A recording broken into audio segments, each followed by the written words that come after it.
DJ Derrick May, what is the vibe that connects you to Skopje, to Macedonia? That's a good question. Well, I think it's got to be Augie, and this man reached out to me in the year 2000 to come here at a time when Skopje and this part of the world was going through so much. There was a war, there was economic problems left and right. Europe was turning its back on this part of the world. So I don't know what it was about the invitation to come here, because it wasn't money. I guarantee you, it wasn't money. So I just felt like it was something that I needed to do. And when I came here, I immediately fell in love with these guys. I felt like I was in another region in my own city. You know, we talk about Detroit and being a very poor city, but honestly, Skopje is much worse off.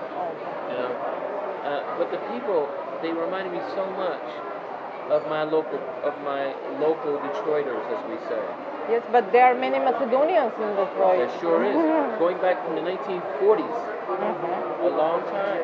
Yes. But you know, it's really funny because when you mention that, when you say Skopje, the older generation, the younger generation, they don't recognize it. They think they come from Croatia. Yeah, their parents have told them something else. Don't ask me why. It sounds cooler to say Croatia than Skopje, I guess. Maybe because it is a European Union country or something. This is, yeah, I don't know what it is, but I do know that or because they have sea. We That's don't. what it is. That's what it is. They have a sea. But for me, it was just really, when I got here, I just immediately fell in love with this place. I wasn't going to move here, you know, but I just felt there was something about these people that was honest and real. And I just had to let myself become part of this place as much as possible, to help and to contribute whatever I could, to be a part of whatever was happening here. Even if that meant to tell other artists, you know, I was in this place called Skopje, you should go. You should check it out, these are good people. That kind of thing I did a lot. But that was my connection, just the first love. Yes, that was my question. This was a love at first sight with Skopje and the Macedonians? These guys picked me up from the airport. They were just like these rough kids. You know, we're talking 20 years ago. You know, they were just these rough kids. They put everything on the line. They spent their money. They brought me out here. They put me in the best hotel they could at the moment. You know, everything was below what I would normally expect. But I immediately didn't complain, and I just accepted it because I realized where I was. I didn't come off as a prima donna. It was really important for me to make them feel that I was as normal as them. And I think that was the connection. That was the respect. Well, what was the first place that you see in Skopje and started to love or was interesting to you? I think I can't say I remember the first thing. But what do you remember from your first visit in Skopje? It was driving into the center and the architecture of that one church that's round. Yes, that's in the center. And I thought, that's really cool. And then to see the center with the other church that has the arch like this, and to see this city that was once something else 50 or 60 or 70 years ago. You could see remnants of it, and that was my connection with here in Detroit. That was it. That was absolutely my connection. What about the nightlife in Skopje in that first visit of yours? The nightlife, well... How was that? It was raw. It was very raw. This is before people were getting visas to leave the country. So it was really good. I mean, beautiful people, having a great time, dancing, laughing, communicating. It was very, very good. It was another level. And once again, I say it's before you were allowed to get a visa as a Skopjean citizen to leave the country. Yes. So In that time, it was very difficult to get out from Macedonia. impossible. Almost. I remember being at the airport a few times, leaving, seeing people being told, no, turn around, you can't go. Visa's not right. That was And difficult times from Macedonia. very difficult. But it created a very special community here. It created a very creative and a very electric, positive community that had to work, had to do something, and had to be a part of it. And that's why I think it was so great. There's a lot of reasons why it was so great, but I think unfortunately the immigration situation made it amazing. Nobody could leave. So people decided, you know what, we're here, we're going to make the best of it. We're Yes. stuck. That was the time of great parties in Skopje, and because you came, you are here years after that. Can you make A comparison? comparison? Yes. Well, I mean, I can look around now, for instance, at this cafe, we're in Islet Cafe, and it's very young. I mean, Yes. these are like 20-year-old people, you know, maybe even younger. Younger, yes, maybe And- minor. Yeah, and they are the new generation because there's a generation that's no longer here. They just left. Yes, yes. The moment We the have immigration, the moment the immigration situation opened up, they just left. And this is probably going to happen again. But with the freedom to leave, a lot of people don't leave. See, when you give people that freedom, they don't want to leave. It's like the daughter of the preacher, you know. You keep her in the house, she can't go out, be home at 7 o'clock before it gets dark outside, stay away from boys, your friends can't come over, you must read a book. And then when the preacher's daughter gets of a certain age and she goes out, she goes crazy. You know? And that's kind of what happened with Skopje, with the immigration situation. But now I think that what's going to happen with these younger people is they are going to have the chance to leave, they're going to go. Maybe some of them won't come back, maybe some of them will come back. But I do believe that there will be another explosion of creativity and excitement. But it's kind of sad to see so many people gone. Yes, yes. We are all missing our friends and relatives. I'm gonna tell you the truth of what I see. And I see it rather quickly. I can feel it. Something's not here anymore. There's a certain element that's missing, and it's the people in between, the people that are 16 and 17, and the people that are 50. All the 30-year-old, 35-year-old people are gone. Yes, that's so evident. The audience in Macedonia, what do they like most from? Well, you know how I approach music is interesting. I don't really have a philosophy or of a place. I don't go to Paris and play different, or London and play different, or play a different record because I'm in Detroit. I play what I like. It's dance music. It's high performance. In other words, it's full of energy. It's very soulful. I like to believe my music is sexy and high tech. It's tribal. It's animalistic. It's fun. But I don't approach a place. You know, So, I'm like a chef. I come here with my menu. You like it, you like it. You don't, you get out of my restaurant. That's it. nice philosophy. Are right now the DJs afraid maybe from the artificial intelligence? You want me to? What you're kind of asking me is, I think what you're trying to say is, you know, I used to people always ask me before what I thought about these things. You know, it's always a question. What do you think the future holds? What does the future hold? What does the future hold? It's different now because now we can start seeing it. We're seeing little small pieces of the future. And what's interesting to me is that even terrible Hollywood movies have shown what it is to put too much, to liberate technology too much. Even the worst Hollywood movie in the world, the worst book in the world, can explain the drastic, unfortunate, unforeseeable situation when you give technology too much freedom, when you open the door to it too much. But we're doing it anyway. You know, we're doing it anyway. So Will still creative people in all levels, in all spheres, will have a chance to prove themselves. I think that what's going to happen is we're going to, and I believe this, I believe the same as you have this whole philosophy, which is ridiculous, called cancel culture. You have people that go on social media and they give a like. These are two different cultures. You know, one is the positive culture, one is the cancel culture. These are like communities, but they don't know it because the people don't actually know each other. None of them have ever met. They come as a collective to make this decision, but they never actually have met to really get to know each other, to really make something wonderful. Technology, what's going to happen, in my opinion, is that as we move closer to this artificial world, you'll see more people that are against it, and that'll become a whole nother community. You know, and that community will thrive and fight to hold on to the real stuff. Let's use the word organics. Yeah. To organics. And this will be a new community.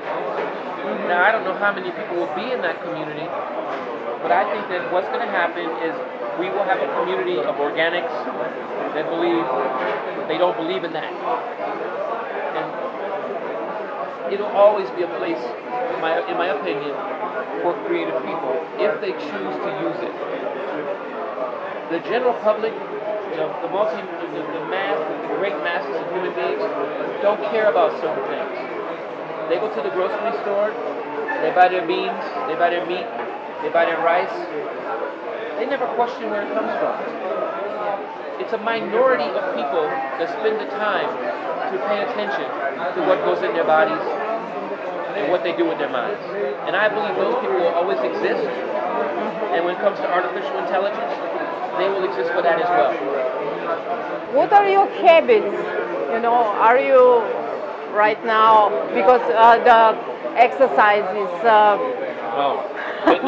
fitness is popular, and organic food, and well, I have a house that is in Michigan, and on my house I have 2 acres, hectares, and I tend to spend a lot of time working on my land. Farming. Not farming, just keeping it.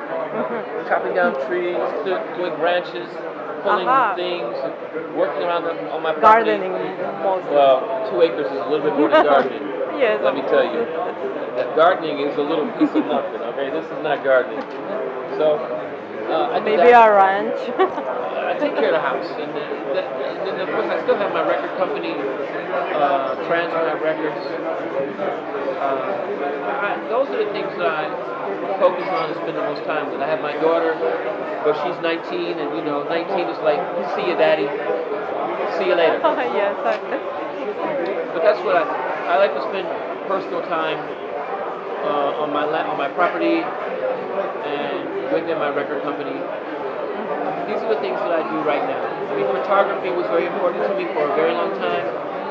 I don't know where I'm going to go with that now because everybody's a photographer. The whole world is a photographer. But if it is your passion, you should... I'll get back to it. But I need to see what's happening to it first. I need to pay attention to it. It's not the camera, it's the eye. Yes. The camera's great, but it's all about the eye. Let's get back to Macedonia again. What do you like most here? Do you like the food, Macedonian food? Oh, come on. The tomatoes, the bull's heart. I think it's called the bull's eye, the bull's heart. I don't know what you call it. The big one, what do you call the big one? Yeah. Has a nickname, they call it here. Jabučak. But yeah, of course. That tomato is indigenous to Skopje, Macedonia. Skopje, Northern Republic, Macedonia. It's ridiculous. Anyway, I cannot get enough of those tomatoes. I eat them all the time. And the combinations? With the cheese and the other cheese, and then the green vegetable and the other pepper. Yeah. Yes. That's it. That's what we are famous for. And I love it. I cannot eat enough of that.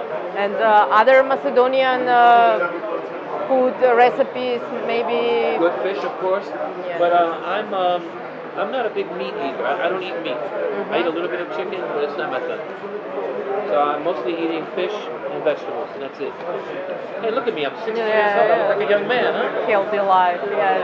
But I like a frappe, even though it's not a real frappe. It's Nescafe. You must have, as a DJ, you must have a condition to stay fit and all night partying, preparing. Let me be honest with you, and this is something that I've said many, many times.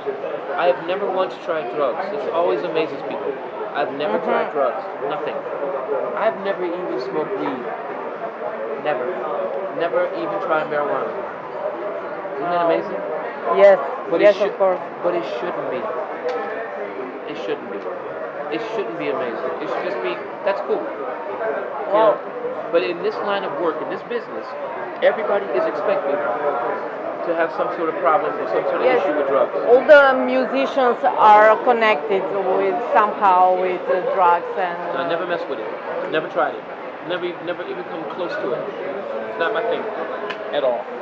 So, can you share a message to the young people about this?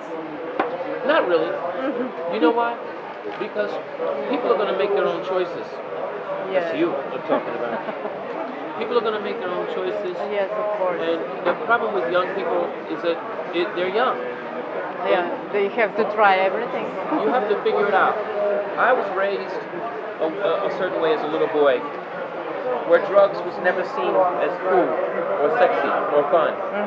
I come from the community in Detroit of black people at the time when I was a little boy, where if you were around drugs, you got killed. So Or you that's got dangerous. hurt. That's right.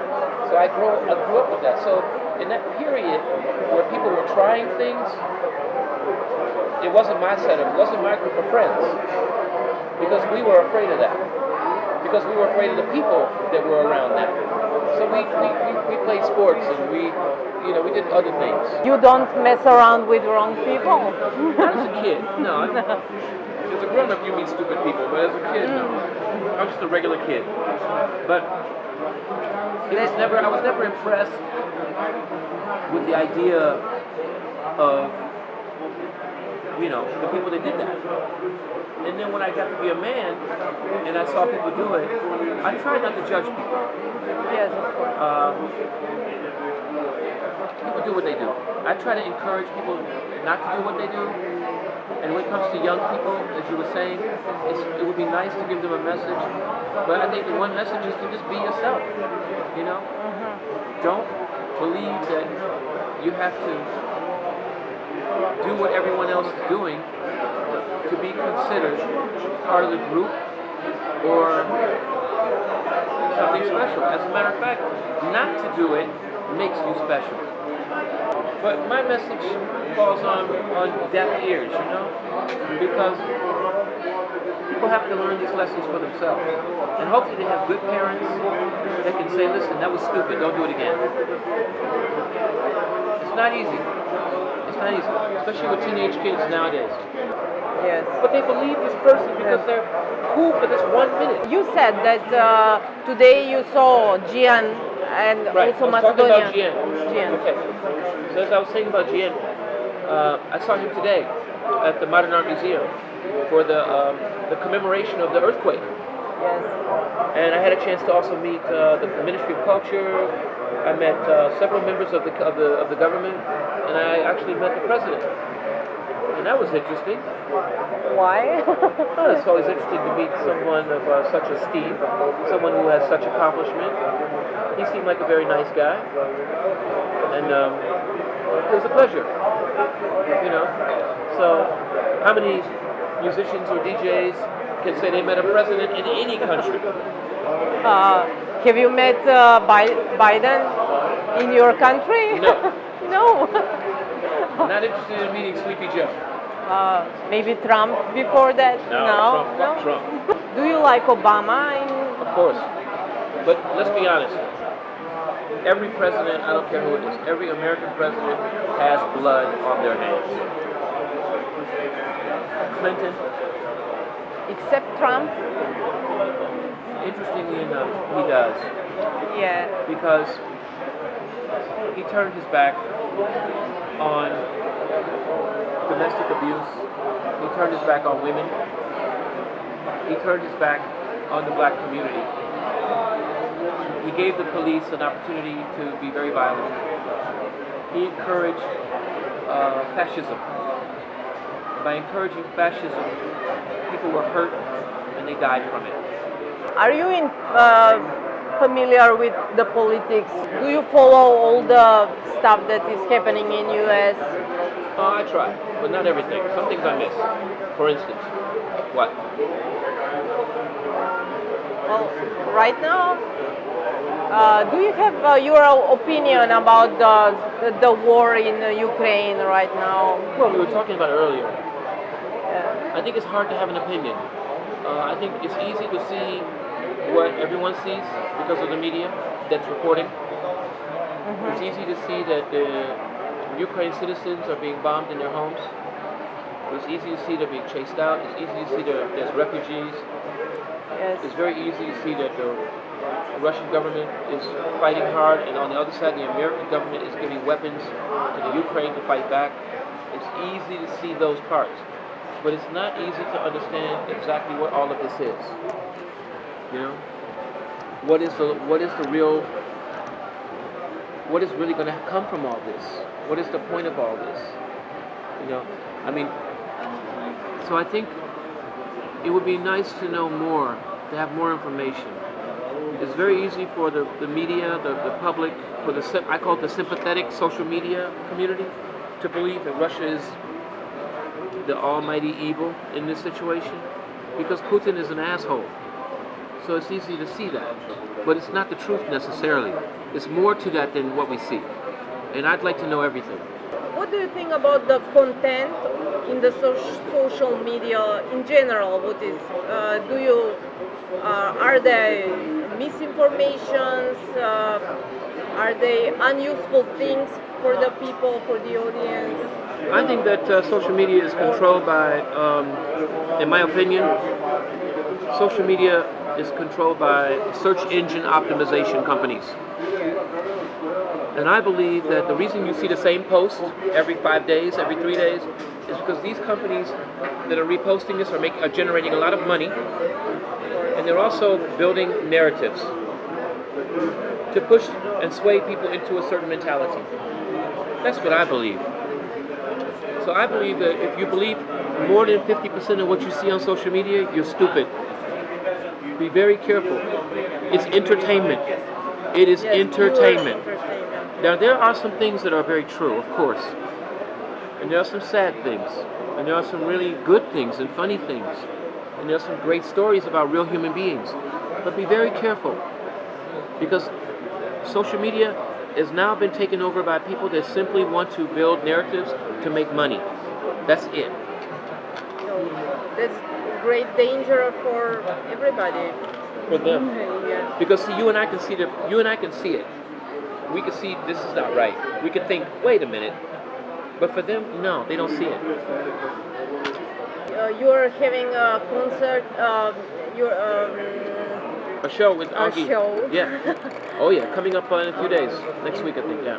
I'm looking forward to it. Should be a lot of fun. It's good to be back. It's kind of a memorial for the war, you know. Mm-hmm. So it'll be very special. Should be very emotional. Should be very powerful. Should be a lot of fun. I'm looking forward to it. This is the last question. Oh no, you can ask me all you like. I'm enjoying it. Okay. What do you think? What do you think as Macedonians and citizens of Macedonia? What is that we don't have, or we? Well, I just think, look, infrastructure. You know, we all know that. Yeah. We know that's very dangerous, but it's very dangerous to ask for this. See, here's the problem. Be careful in English. Be careful what you wish for. Okay? Because you might get it. But as you get it, you get something else. All right? And what I mean by that is that, yes, all of a sudden in 20 years' time, Skopje has all the infrastructure, it's got the cool buildings, the nice designs, all the nice shops. No people, also the wrong kind of people. You know, the wrong kind of mentality. And then the culture and the history of the city is lost. We should keep the soul of the city, our culture. As rough as the economy is here, it's still safe for these young girls to walk down the street in the night. Yes. Now see, you pay for that infrastructure, you gain this amazing city, you have tourism, you get all this tourism, you bring in another element. You change the entire ecosystem of the city, and with it, you bring an element that's not good. So it's going to happen anyway, but let it come slowly. You remember because you came first here in Macedonia in 2000. Yeah. So you saw the difference from that time and now. Mm-hmm. So what do you think about this new look of Skopje? I think it's a slow graduation. Something is good, something is not, but you can see that the city's planning mentality is to try to build it so that there can be a lot of new development with apartments and shops to come here. It's kind of sad, but it happens. You know, like for instance, 909 Club, you know, is gone. Yeah. Because that area is going to become apartments. It's going to be flats. There's no doubt. You know, so this is the unfortunate part of moving forward. Some things have to go. But it also opens up the door for something new, for the club, to do something new somewhere else. But this is part of the development of a city. So change is good as long as it's not changed too fast. Do you agree with that? Yes, of course. Yeah. Do you like the conversation? I love the conversation. Yeah. I would, if I didn't like the interview, I would say to you I don't like it. It's a good interview. I love it. I like the fact that you have been able to give me a chance to talk, and then you have questions and you're thinking. And it's not just about music, it's about politics and life and philosophy. Well, it's the human side of a musician and a DJ that no one ever talks about. Most people only want to talk about the music and the basics. But we are human beings that have human issues like everybody else. maybe the music is not my real thing, but because I'm a political journalist, but I want to talk about a lot of stuff. And this is important to me, because I can tell you from all of my years of doing interviews, I've always been very political. I always talk about me being a black man, fighting against this thing, white establishments. I talk about, hypocrisies. I talk about tyrannies and governments and how, they have been this way and that way. I go to different countries and I speak about the governments.